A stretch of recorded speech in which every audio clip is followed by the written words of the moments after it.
Hey everyone, and welcome back to the At the Coffee Table podcast. I am Jason Klink, your host.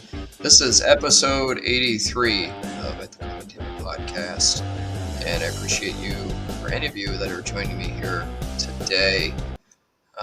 Today's podcast, again, I'm going solo, but one of the things I wanted to talk about was making changes when you recognize you need to make changes either in your personal or professional life.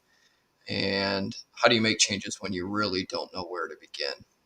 And I come from a source of information with this because, man, I made a lot of changes in the last, 6 or 7 years. Uh, as always, if you find any value in this podcast, I'd appreciate it if you'd share it. I'd also appreciate your comments and let me know what you think, any topics you would like me to discuss in future podcast episodes. And if you have any interest in jumping on the podcast and discussing a topic that is near and dear to your heart, I'd be happy to line up and schedule any type of podcast interviews. So this podcast I'm doing here at high noon today to talk about changes and making changes. And I came up with this idea for this podcast based on a conversation I had with an old friend of mine, and it's a long line of former colleagues and friends of mine that ultimately are burned out in what they're doing, and they'd love to make a change, but they're so comfortable and they feel stuck in the position that they're in that they really don't know where to begin. And the reason I love talking about this topic is just my own personal background and recognizing 6, 7, 8 years ago that I was done working shift work in public safety. I was done going to emergencies. I was burnout. I didn't want to do it anymore. I had done it for the better part of 25 years, which is plenty long enough. Did my service. It was time to learn something new.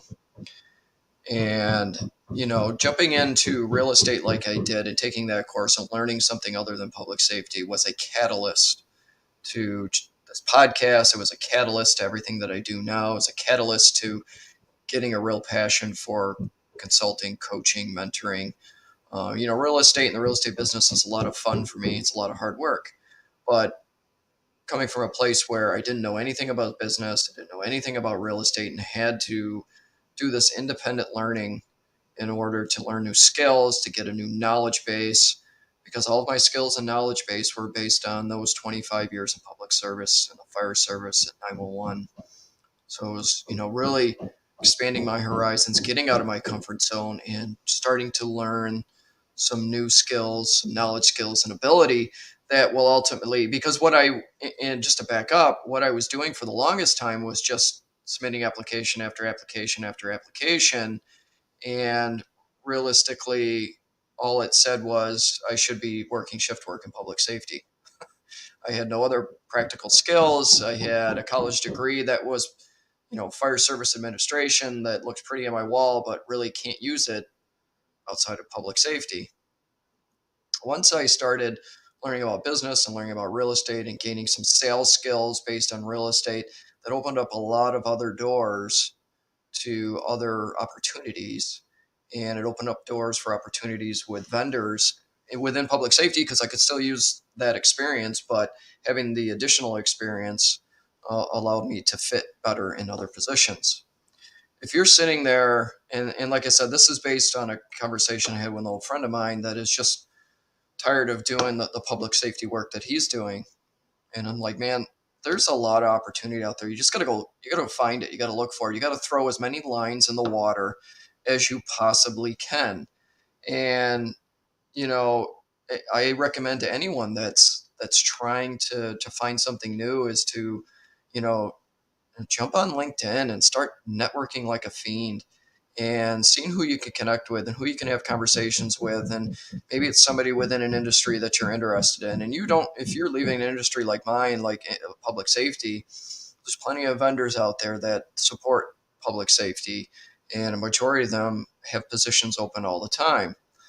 That being said, if you're one of the, you have an entrepreneurial spirit and you want to get out of the 9 to 5 or shift work or the industry that you're in right now, and ultimately, work for yourself or start your own business, start educating yourself in the area that you want to go into, because it takes quite a long time to get your knowledge and your skills up to par to be able to generate an income, in a brand new industry. When I started working in real estate, it's taken me all of this time. I've been in real estate, 6 or 7 years.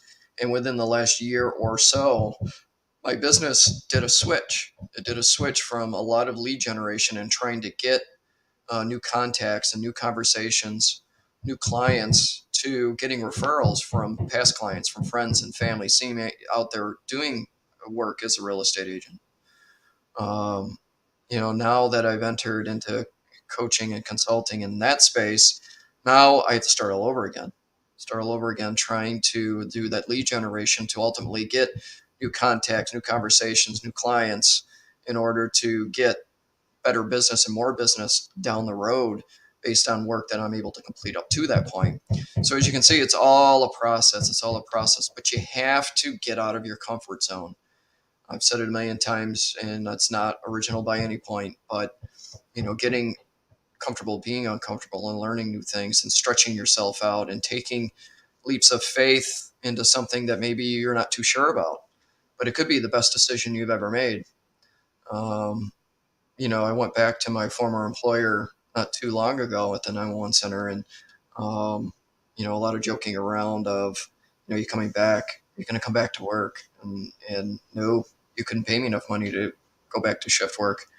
I enjoy having weekends and holidays off now. And if you're worried about walking away from retirement benefits and health benefits, there's opportunities out there to get that covered. There's opportunities out there to create your retirement nest egg, to have health benefits. You just have to, again, search wide and far and make those contacts and see what's out there and see what's available. And do what's best for you and your loved ones. It's extremely, extremely depressing and difficult to be in a position where you're just done doing what you're doing. And this really converts over to if you're in a personal situation and you've tried everything under the sun to try to strengthen your relationship or fix the relationship. If it's not an ideal relationship and you have a partner that doesn't support ultimately what you are attempting to accomplish in your life, it may be time to look outside of that relationship to get that support system in order to accomplish what you're looking to accomplish in life. Not all relationships work out. Not all relationships are 100%. Relationships are difficult, and especially if they're long-time relationships. And first things you have to do is think about, am I, self-sabotaging this relationship based on the fact that I just don't want to be in it anymore? Is the other person sabotaging the relationship based on the fact they just truly don't want to be in it anymore? Have you gone through, couples therapy or therapy on your own, or get some kind of counseling in order to get over maybe some of the hurdles that have been placed in your personal relationship? You should explore all of those options. And if at the end of the day, at the end of those efforts, it's not meant to be, it's not meant to be. Sometimes it's better just to move on than try to resurrect something that really is dead and you can't bring back to life. Same thing goes for, a career. If, you are just too far away from being able to retire, but you've worked a longer period of time in an industry or a career, and you just have that lack of fulfillment, you have that lack of motivation, lack of passion, it's time to start looking at something that would make you, jump out of bed in the morning. Talked about this a number of times, but, ultimately as human beings, we have a greatness within us and a greatness to succeed. And we have a greatness to do great things. So why not explore the opportunity to do great things instead of being stuck in a rut, not doing anything and feeling like, there's not much meaning to what you're doing. You don't want to get to an end of career and feel like it had zero meaning or it made no difference in the world. I had a real interesting conversation with a retired police officer that decided at the end of 2021 It was a time to go. It was about 3 years before he wanted to retire, but it was time to go. The last couple of years for law enforcement have been nothing but difficult for one reason or another. And when I was talking to this retired police officer, he had said to me, he goes, you know, I'm going 3 years earlier than I wanted to, but I've really had enough. And it just doesn't seem like I'm making a difference anymore. It seems like the career just didn't, I wasn't able to make a difference for an entire career. And I said to him, I said, listen, you made a difference up to the last few years, and then it was difficult to make a difference for many, many different reasons that I won't get into because that would be a whole different conversation.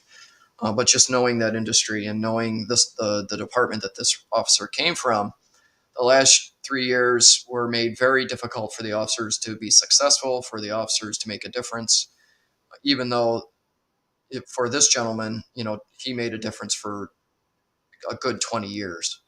But you don't want to get to the end of a career and be looking at the other side and think, wow, I just wasted 20 or 25 years of my life because I feel insignificant. I feel like I didn't make a difference. And I don't feel passionate about anything I did over that time, but I did it to collect a paycheck, to earn a salary, and to gain a retirement benefit. Find something for you. And it's not 20s, 30s, 40s, even 50s. You have plenty of time to start something new. Even if it's in parallel to what you're doing now and you can start out small or maybe part-time or whatever it might be. But, don't be afraid to start something new and to jump off a cliff without a parachute just because the fact that you're in your late 30s or maybe middle 40s, because you can make a pivot. I made that pivot. I made that pivot 7 years ago. I was in my early 40s. Um, it is possible, but you have to line yourself up for success. So that's educating yourself, getting the right people in your corner. It could be a financial advisor. It could be a therapist. It could be whatever you need in order to be successful. It's so super very important to get these people in your corner so that you are successful. So speaking of that, if there's anything at all I could ever do for you, if coaching or mentoring would be a benefit for you, feel free to reach out. I'd love to answer any questions that you have and see if we could work together. But I have worked with other coaching clients that, they were coming into coaching with their business all, awry and no structure, no organization, no idea of what the end game was. And it's working through that in order to put that all together so they start seeing successes and start gaining successes. And I tell you what, winning is addictive. Success is addictive. And the more you get it, the more you want it. It doesn't necessarily mean monetary, but it can be professional or personal successes that can be very, very addictive if you get enough of them lined up. So that with that being said, again, if you find any value in this, please share it. Drop your comments. I'd love to hear what you think about the podcast. Hoping to line up some new guests here in the future, but I am definitely going to be more consistent about the podcast moving forward in order to just share my thoughts, bring some value, and hopefully connect with some of you that are listening or watching on social media. So with that being said, I will be back again next week, and I hope everybody has a great week. Take care of yourselves. Take care of each other. Have a great day.